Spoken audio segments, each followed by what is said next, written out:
सरकार से मांग है। दूसरी बात कि 11 करोड़ निवेशकों का 2.5 लाख करोड़ रुपया सहारा इंडिया में जमा है महोदय। पैसे के इंतजार में 3970 निवेशकों की मौत हो गई, 65 अभिकर्ताओं की मौत हो गई, एजेंटों की।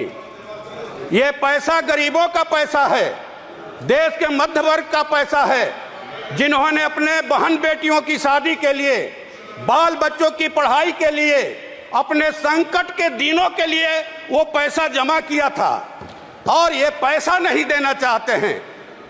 माननीय महोदय, ये बड़े दुख की बात है कि सरकार कह रही है कि हम पैसा देना चाहते हैं और लोग पैसा लेने के लिए नहीं आ रहे हैं। गांव में जो रोपनी डोहनी करने वाली महिलाएं हैं खेतों में, शहरों में जो झाड़ू पोछा का काम करती हैं दाई महिलाएं, रिक्शा टेम्पू ठेला चलाने वाले लोग हैं, फुटपाथी दुकानदार हैं, वो सरकार के पोर्टल के बारे में नहीं जानते। वो गांव के और कस्बे के उस एजेंट के बारे में जानते हैं, सहारा इंडिया के, जिनके मार्फत उन्होंने पैसा जमा किया। महोदय, आपके माध्यम से सरकार से हमारी मांग है कि ये पैसा एजेंटों के मार्फत दिलवाया जाए निवेशकों को। ये पेट पर लात पड़ रहा है उनका। कहीं एक हुक उठती है जब वो हमसे कहते हैं उनके